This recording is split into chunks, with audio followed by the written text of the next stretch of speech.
Assalamualaikum warahmatullahi wabarakatuh. Bismillah walhamdulillah. Assalatu wassalamu ala ashrafil mursalin wa ala alihi wa sahbihi ajma'in. Amma ba'd.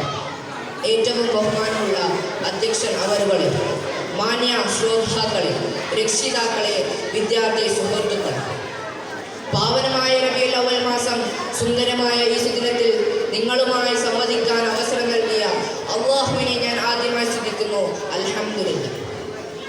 1400 സംവത്സരങ്ങൾക്കപ്പുറം മാനവ സമൂഹം അധപ്പതനത്തിന്റെ അഗാധ ഗർത്തത്തിലേക്ക് ആപ്പതിച്ചിരുന്ന കാലഘട്ടത്തിൽ അക്രമത്തിന്റെയും അനീതിയുടെയും അനൈക്യത്തിന്റെയും കൊടുങ്കാറ്റുകൾ അന്ന് ലോകത്തെ എന്നും അടിച്ചു വീശിയിരുന്നപ്പോൾ സത്യപഥത്തിന്റെ സുന്ദര സന്ദേശവുമായി പ്രവാചക പ്രഭു അഷ്റഫുൽ ഹൽഖ് മുഹമ്മദ് മുസ്തഫ സല്ലല്ലാഹു അലൈഹി വസല്ലം തങ്ങൾ അറേബ്യൻ മലനാരണ്യത്തിൽ ആഗതനായി.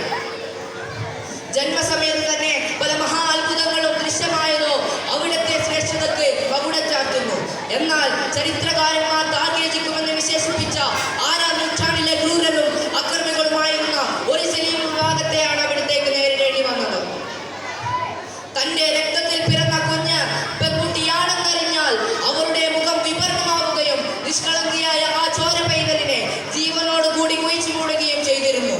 ഇതിൽ നിന്ന് തന്നെ അവരുടെ ക്രൂരത എത്രമാത്രം ഉണ്ടായിരുന്നെന്ന് നമുക്ക് ഗ്രഹിക്കാൻ കഴിയും.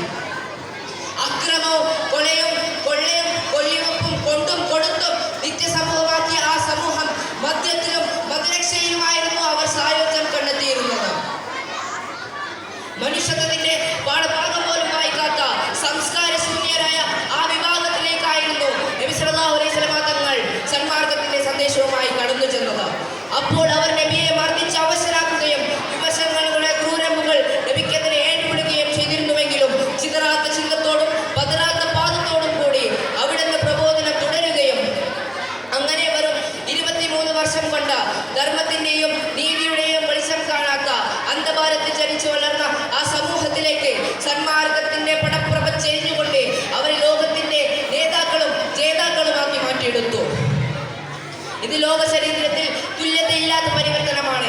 ഇതുകൊണ്ട് തന്നെയാണ് ചരിത്രകാരന്മാരും ചിന്തകന്മാരും എഴുത്തുകാരന്മാരും എല്ലാം അവരുടെ തുമ്മിലൂടെയും തൂലികത്തുമ്മിലൂടെയും പ്രവാചകനെ പ്രശംസിക്കുന്നത്. മാത്രമല്ല സ്വരാജ്യ സ്നേഹം ഈമാനിന്റെ ഭാഗമാണെന്ന് പഠിപ്പിച്ച പ്രവാചക സന്ദേശം ഇന്നത്തെ വർത്തമാന കാലഘട്ടത്തിൽ വളരെയധികം പ്രശസ്തിയുള്ളതാണ്.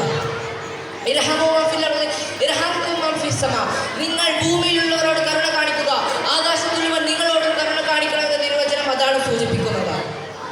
കാലുഷ്യത്തിന്റെ കാലത്ത് മാതൃകയായ തിരുനബി വചനം നാം നെഞ്ചിലേറ്റണം. സ്വന്തം കുടുംബത്തിൽ നിന്ന് തുടങ്ങി സഹജീവികളിലേക്കും സമൂഹത്തിലേക്കും അത് പരന്നൊഴുകണം.